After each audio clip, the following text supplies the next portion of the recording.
여러분, 예수님의 이 땅에 오심은 우리 모든 사람들에게 기쁨이 됩니다.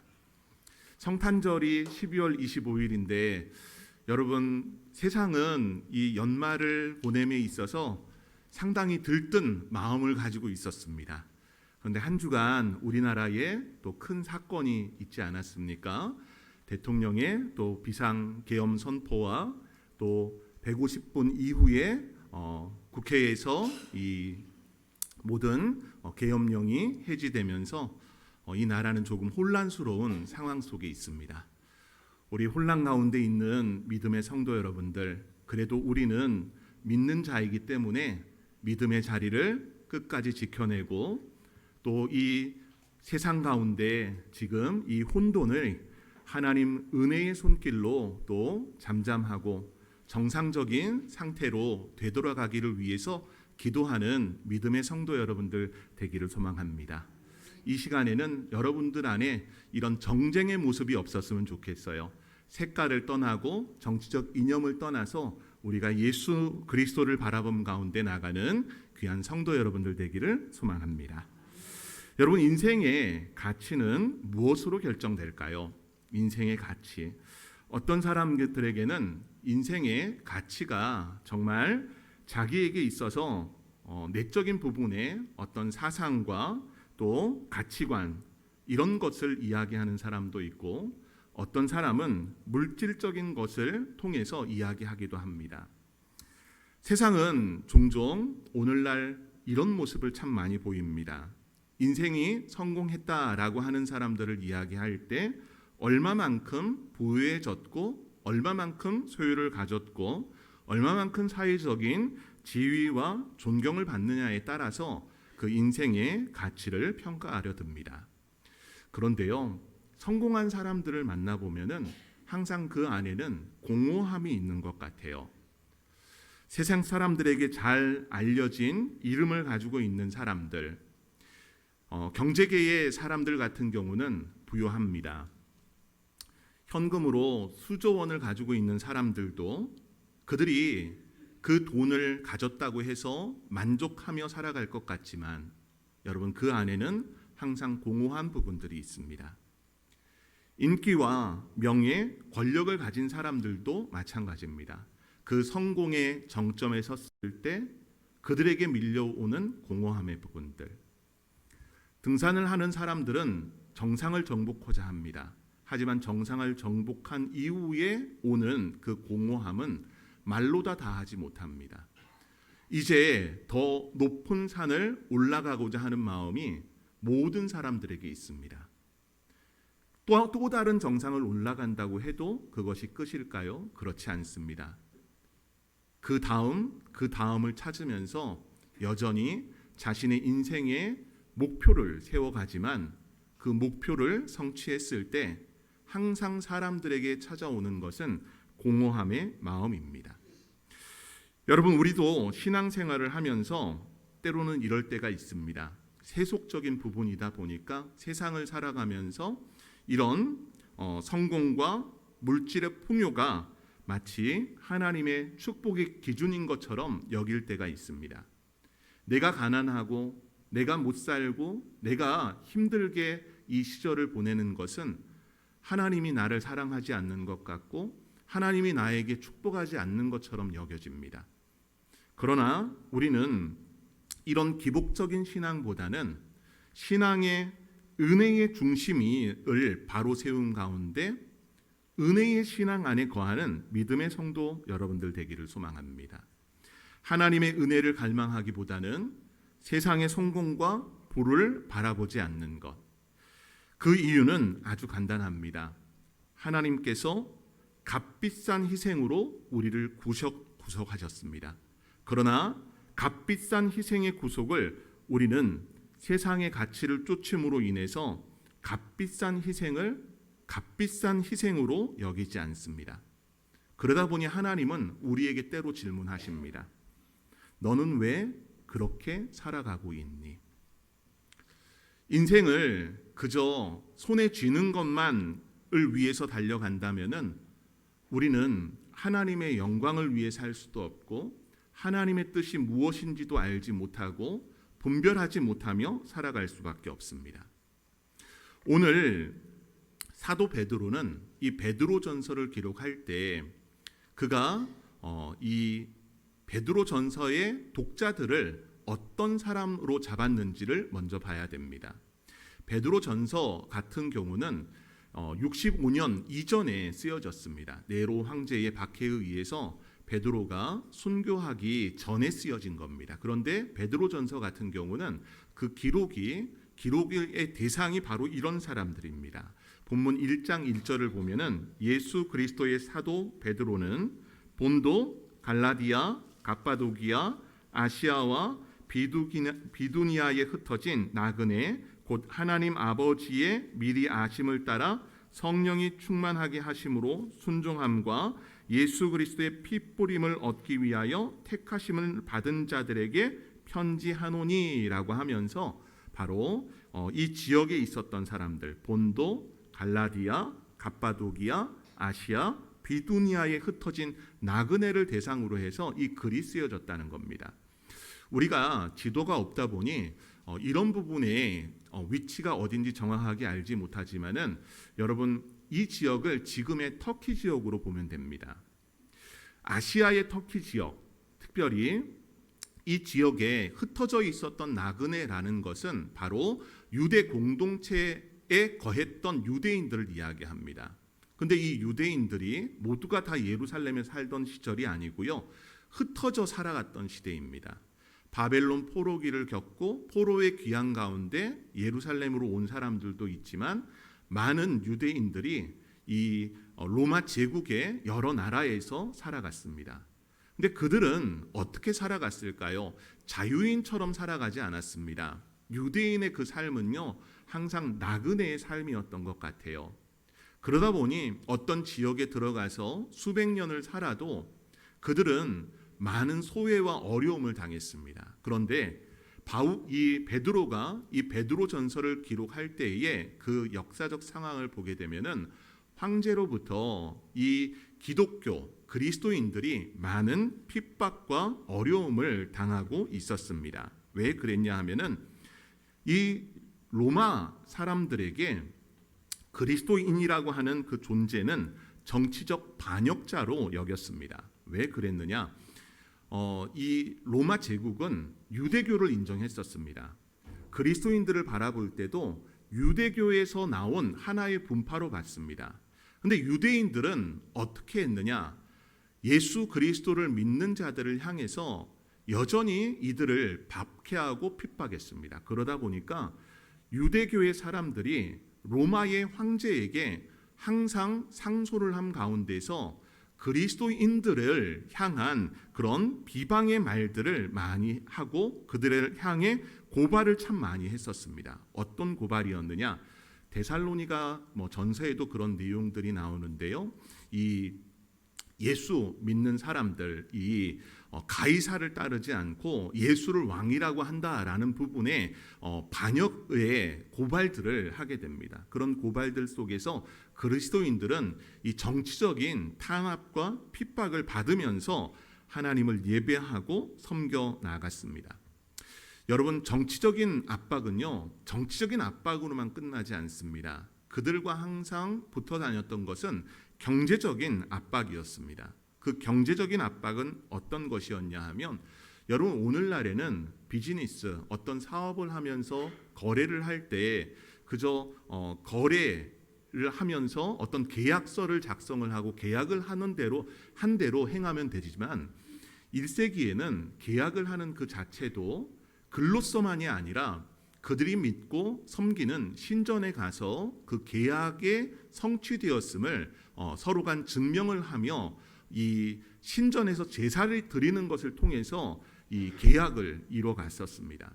당시에는 로마 황제를 숭배하는 것도 있었고 또 다신주의 사상을 로마가 가지고 있었기 때문에 모든 신들을 다 용납했지만 그리스도인들은 무신론자로 여겨졌습니다. 어떤 상도 만들지 않고 단 하나 오직 예수를 믿는다는 그 이유 하나로 경제적인 어려움도 그들은 당했어야만 했었습니다. 그러다 보니까 사도 베드로는 그리스도인들에게 은과 금 같은 세상적인 가치가 아니라 예수 그리스도의 보배로운 피로 값을 주고 사신 존재임을 상기시킵니다. 세상은 여전히 헛된 가치를 주고받으면서 살아가지만 그리스도인들은 이미 속량된 자로 거룩한 삶을 살아가야 한다라고 하면서 오늘 이 본문의 내용을 이야기하고 있는 겁니다. 자, 그러면 오늘 본문에 값비싼 희생이 우리의 가치를 결정한다라는 것을 통해 먼저 말씀을 보기를 원해요. 첫 번째는 인간의 헛된 삶의 부분입니다. 본문 18절 말씀을 보게 되면요, 너희가 알거니와 너희 조상이 물려준 헛된 행실에서 대속함을 받은 것은 은이나 금같이 없어질 것으로 된 것이 아니요 라고 말씀을 합니다. 여러분, 여기에서 헛된 행실의 부분을 잘 봐보십시오. 여기에서 이제 헛되다라고 하는 것은 헬라어로 마타이오스라고 하는 헬라어인데, 이 헬라어는 히브리어에서 왔습니다. 히브리어 헤벨이라고 하는 단어에서 유래가 됐는데, 이 히브리어 헤벨은 바람, 안개 이런 의미를 갖고 있습니다. 헛되다는 것이 바람 같고 안개 같다는 겁니다. 여러분, 바람을 잡아 보셨습니까? 안개를 여러분의 두 손으로 잡아 보셨습니까? 여러분, 안개와 바람은 잡을 수 없는 것들입니다. 이런 부분에서 이 히브리어로 헤벨을 이야기하는 한 성경이 있습니다. 구약 성경. 헛되고 헛되니 모든 것이 헛되도다. 전도서에 나오는 말씀이거든요. 솔로몬이 모든 것이 헛되다고 했을 때 이 헛됨은 바람과 같다, 안개와 같다라는 것을 이야기합니다. 오늘 베드로도 우리에게 헛된 행실을 이야기할 때 목적 없이 방황하는 그 자체를 이야기합니다. 방향 없는 인생, 의미 없는 것들을 추구하는 그런 삶, 즉 죄악된 삶의 방식을 따르고 또 그 당시에 인생의 가치를 물질적인 것에 두고 있는 사람들을 향해서 오늘 베드로는 헛된 행실이라고 말합니다. 그런데 이 헛된 행실이 어디서부터 왔습니까? 너희 조상이 물려준이라고 말합니다. 여러분들은 무엇을 물려받았습니까? 부모님으로부터 무엇을 유산으로 물려받았습니까? 여러분은 여러분들의 조상에게 무엇을 물려받았습니까? 여러분, 우리는 항상 눈에 보이고 손에 쥘 수 있는 것을 좋아합니다. 그걸 싫어하는 사람은 없습니다. 금으로 된 돌덩이 하나를 받기 원하십니까? 아니면 글로 된 하나의 편지를 받기 원하십니까? 뭘 받기를 원하십니까? 부모로부터 금덩어리를 받기 원하세요? 아니면 글로 된 글을 받기를 원하세요? 제 방에 가면은 저희 집안에 유명한 한 분이 김종서라는 분이에요. 예, 가수 김종서 말고요. 옛날 조선 시대 때 이 영의정, 좌의정, 우의정을 지내셨던 김종서 장군을 이야기합니다. 근데 김종서 장군이 가문에 대대로 물려준 글귀가 있어요. 그 글귀의 부분은 우리의 자녀들이 세상의 물질적인 가치를 따르지 않고 책을 보고 또 책을 가까이 하는 것, 이런 이제 내용들의 글귀입니다. 여러분, 우리는 물질적인 것을 받기를 원하지 어떤 글귀를 받기를 원하지는 않는 것 같아요. 여러분들도 비슷할 겁니다. 부모로부터 어떤 재산을 받기를 원하지 유산의 부분에서 믿음의 유산을 받는 것, 교회 안에서는 다 좋다고 해요. 저도 믿음의 유산 받고 싶어요. 하지만 실질적으로 여러분 앞에 1억이 됐든 10억이 됐든 현금을 갖다 놓고 이야기한다면 아마 다 흔들릴 겁니다. 어제 결혼식이 있어서 이 금오산 호텔에 갔다가 내려오는 길에 도로에 차를 이렇게 몰고 가는데 앞에 검정색 지갑이 하나 보이는 겁니다. 그 지갑을 봤는데 저거 누가 실수해서 떨어뜨렸다. 찻길에 떨어져 있는 거예요. 그래서 차를 세웠어요. 그리고 지갑을 딱 주웠습니다. 지갑을 보니까 명품 지갑이에요.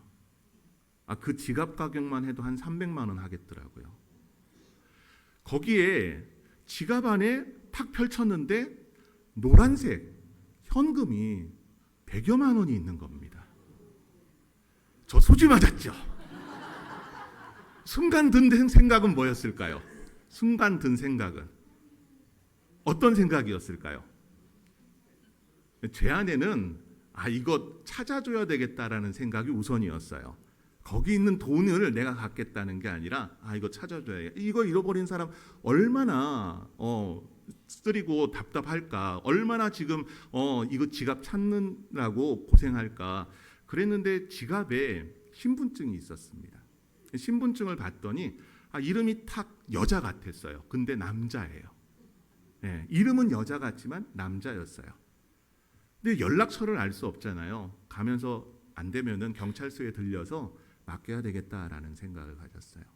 근데 다행히 지갑 안에 그분 명함이 있었어요. 명함을 딱 봤는데 순간 놀랐어요. 왜 그랬냐 하면은 대구의 높은 공직자 지갑이었어요. 이름은 이야기 못해요. 누군지도 이야기 못해요. 하지만 그분께 전화를 해서 지갑 잃어버리시지 않았냐고 했더니 모르고 계신 거예요. 네, 모르고 계신 거예요. 그래서 봤더니 잃어버린 것 같다고 이야기하더라고요. 제가 지금 구미 새로남 교회에 있으니까 교회 오셔서 찾아가세요. 그랬습니다. 착한 일 했죠.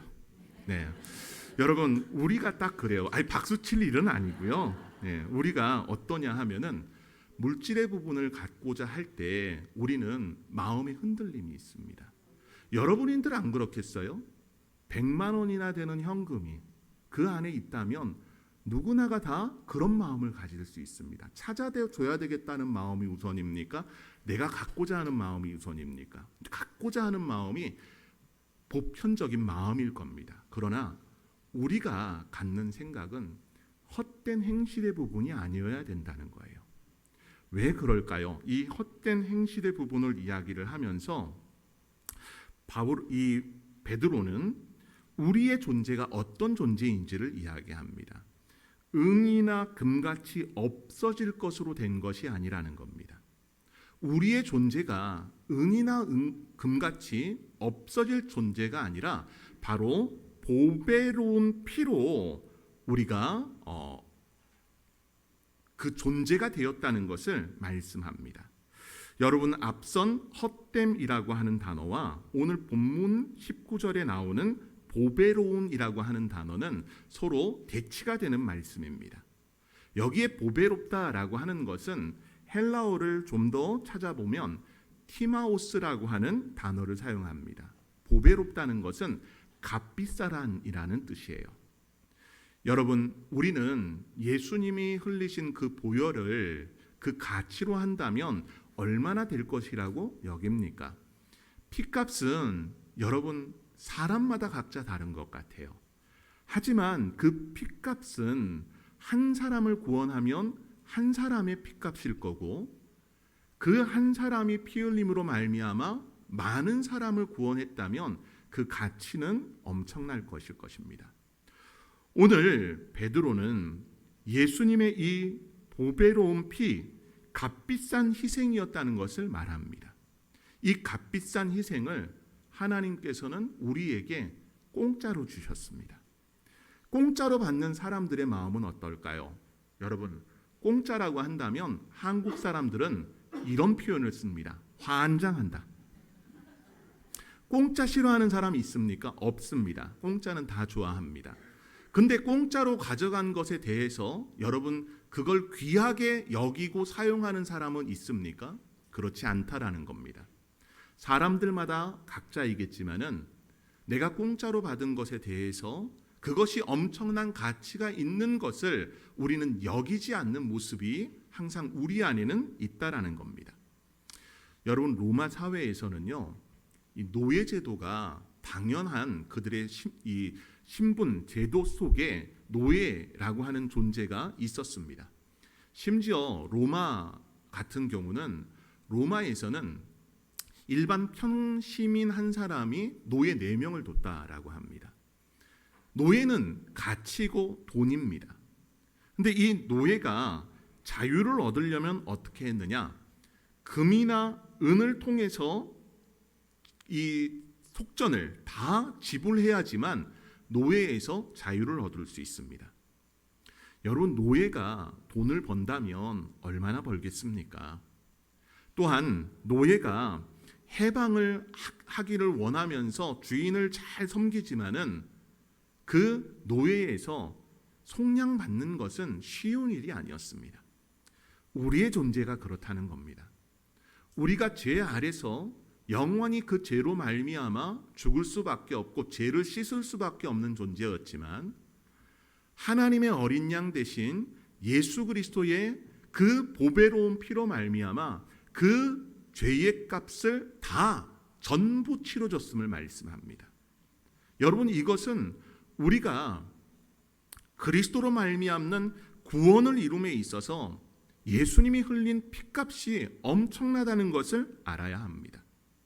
하나님은 그것을 공짜로 우리에게 주셨지만 하나님 입장에서는 엄청난 대가를 치르신 겁니다.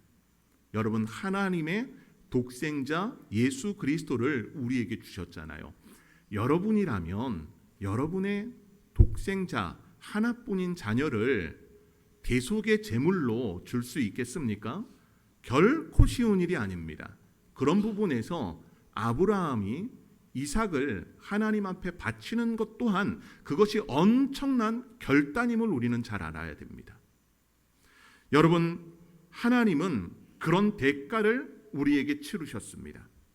당신을 값주고 사신 그런 존재로 여겨주셨다는 겁니다.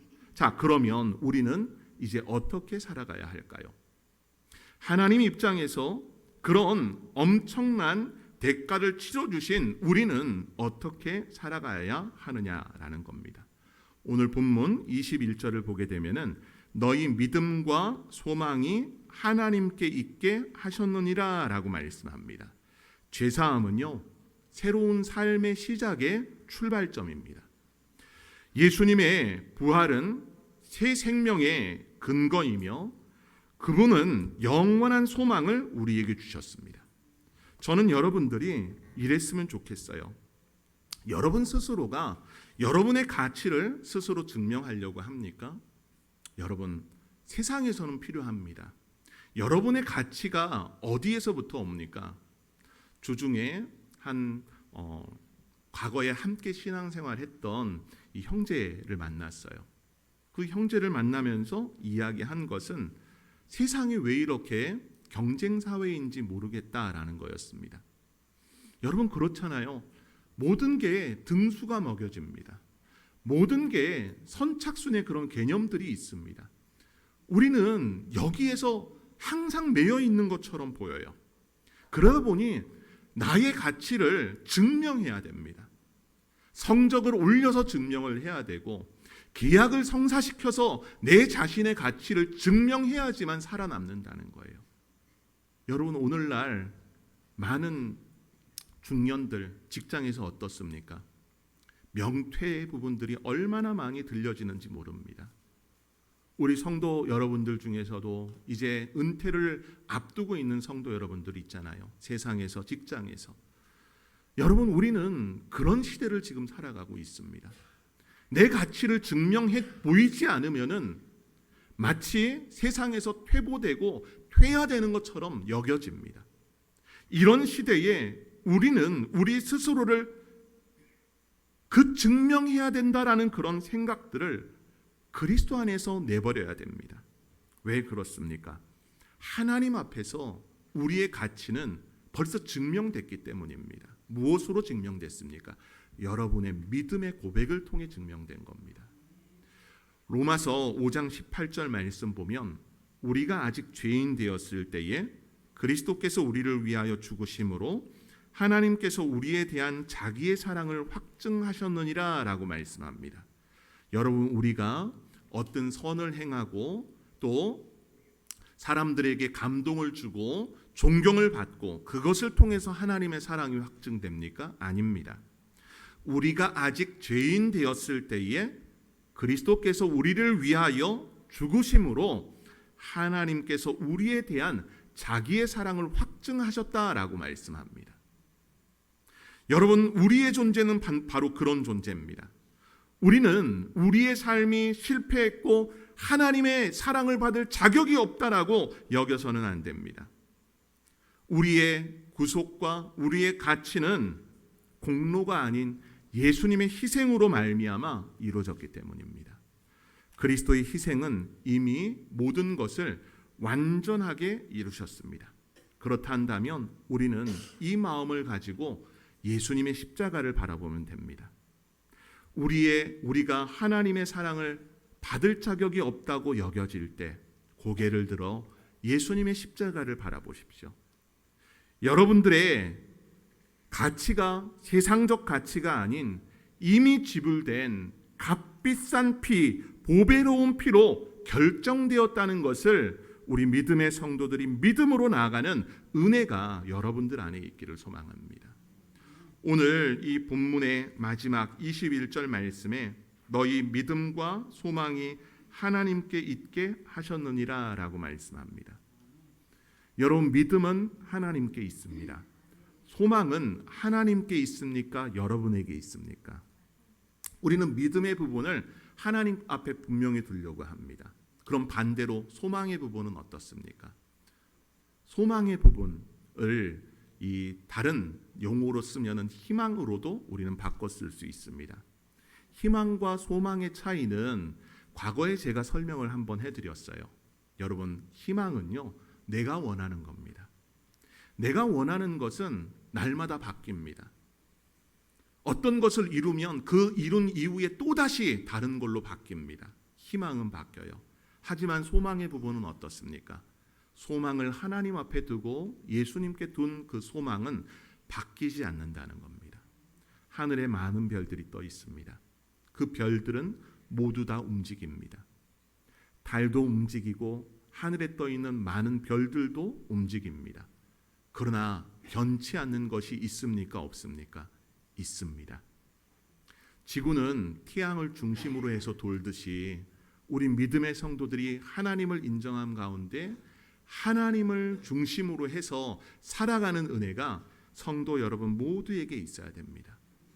소망은 하나님께 두는 것입니다. 여러분, 희망의 부분은 얼마든지 바뀔 수 있지만 소망의 부분은 바뀌지 않습니다. 저는 우리 성도 여러분들이 소망을 하나님께 있음을 기억하며 그 믿음의 자리에서 끝까지 그 신앙을 잃지 않고 주님과 살아가는 귀한 성도 여러분들 되기를 소망합니다. 이 시대를 살아가면서 우리가 다시 한번 결단합시다. 나의 존재는 예수님의 피값으로 사신 존재라는 것. 그런 존재로 살아갈 때 이제 헛된 것을 붙들지 않고 우리가 하나님 앞에서 거룩함으로 살아가야 한다라는 것을 가슴에 잘 기억했으면 좋겠습니다. 오늘 본문은 아니지만요, 15절 말씀을 보면 오직 너희를 부르신 거룩한 이처럼 너희도 모든 행실에 거룩한 자가 되라 라고 말씀합니다. 하나님은 우리에게 말씀하셨습니다. 내가 거룩하니 너희도 거룩하라. 이것은 구약의 출애굽 성도들에게만 하신 말씀이 아니라 바로 우리에게도 동일하게 하신 말씀입니다. 여러분은 모든 행실에 거룩함으로 사역하고 거룩함으로 섬기고 있습니까? 이 성탄을 맞이하게 될 우리 믿음의 성도 여러분들이 하나님 앞에서 모든 행실에 거룩한 자 되고 우리를 피값으로 사신 그 보배로운 피에 예수 그리스도를 의지함 가운데서 오늘 이 한날도 또 매 시간이 주님과 연락하고 교통되는 은혜가 성도 모두에게 있기를 소망합니다. 그 사랑 담아 오늘 하루도 또 일평생도 주님과 동행하는 믿음의 성도 되기를 소망합니다.